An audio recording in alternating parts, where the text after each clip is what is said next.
Have you ever thought that you should be or behave or act differently in order to meet somebody else's standards or criteria, so in order to be loved?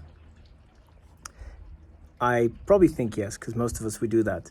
And as I'm sitting here in this awesome Sunday sun, maybe should I take off my glasses? That's a bit more personal. Can't see you though. We all play roles, and we learned that early on. You heard me talk about coping mechanisms. So things that we develop early on in childhood in order to secure the love of our parents, which as for children is existential. So we adapt and we leave behind our, let's say, our unique, authenticity really, in order to be different than we are, because we think we have to in order to be loved, and that love as children is, as I said, is existential. I remember for me, relationships, romantic relationships, were something pretty exhausting, because, and only later I learned, why is that exhausting? And I learned that whenever, this was like early on, when I was with a girl or somebody I liked, then, well, I unconsciously, subconsciously behave differently. So I tried to either please or be funny or humorous or just do something in order to get, instead of just being me. But it never even crossed my mind to just be me. I only learned that later in life. And I remember it was in a seminar when, through certain exercises and healing work and on, there came a point when it cracked open to me. It's like, what? Me just being the way I am, without adding anything, just being me, with everything that I am, but without adding anything, without playing, better or whatever. That is enough? I literally remember I could not believe it. No, that can't be enough. And isn't that funny? And maybe you've heard these talks about, be enough and you are enough.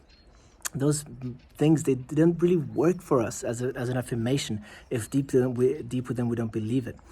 Again, it has to do with so it's a trauma response, I would say, this inherent feeling that the way we are is not enough. For men, I know this myself, and I hear it a lot from male clients. We have a thing with our mothers, right? We try to make mommy happy. So if, for example, you come from a divorced family, or like their parents are fighting or whatever it is, we try to make mommy happy, and we do anything we can. But the problem is we can only fail. It is a task which is, first of all, not ours. It's not our responsibility, and we can only fail because everybody has their own responsibility. But that was an example. How we then change in order to be, so like I hear this a lot from guys who have trouble in relationships, or don't think they're enough to do this or that, or they have to prove themselves or work hard. That usually can be traced back to something with their mothers. Same goes for me, by the way. But luckily I've managed to heal that, which then resulted in a much better relationship with my mother, of course. But what I wanted to say initially is this feeling of realizing that you're just enough the way you are without doing anything. I used to have this coping mechanism of being the entertainer. I was always the life of the party, I was always the center of attention. My friends in high school even gave me like a button, a sticker that said center of attention, because it was always loud and always there. Like I always needed that attention. But then, of course, sometimes when I was with other people, that gets exhausting. Or when I was with a girl that I wanted to, I wanted her to like me, then I pulled off my show subconsciously. But that gets exhausting, so I would have to retreat into being alone, where I can finally be myself.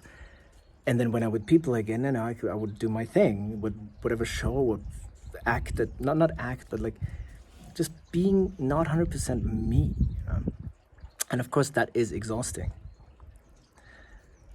And it takes time for us to learn, and really, it doesn't work just with an affirmation. You really have to, through healing work, through inner work, and releasing some of that.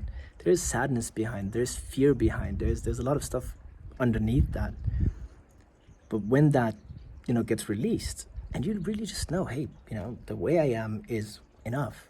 Just simply by being human, we're enough, Of course, like sometimes we don't behave nicely. We have to work on ourselves, of course, but just simply we are enough the way we are.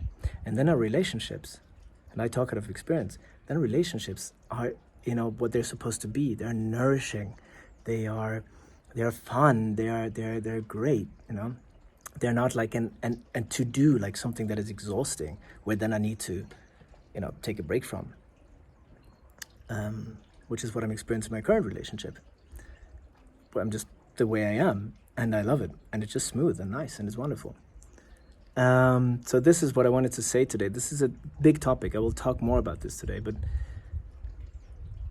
just being the way we are is enough, and not having to play roles can be so liberating, so incredibly liberating. So I encourage all of you who know this feeling, get in touch with me. Let me know how this resonates with you, or if I can help you with that, because I did it. I walked the talk. I know what I'm talking about.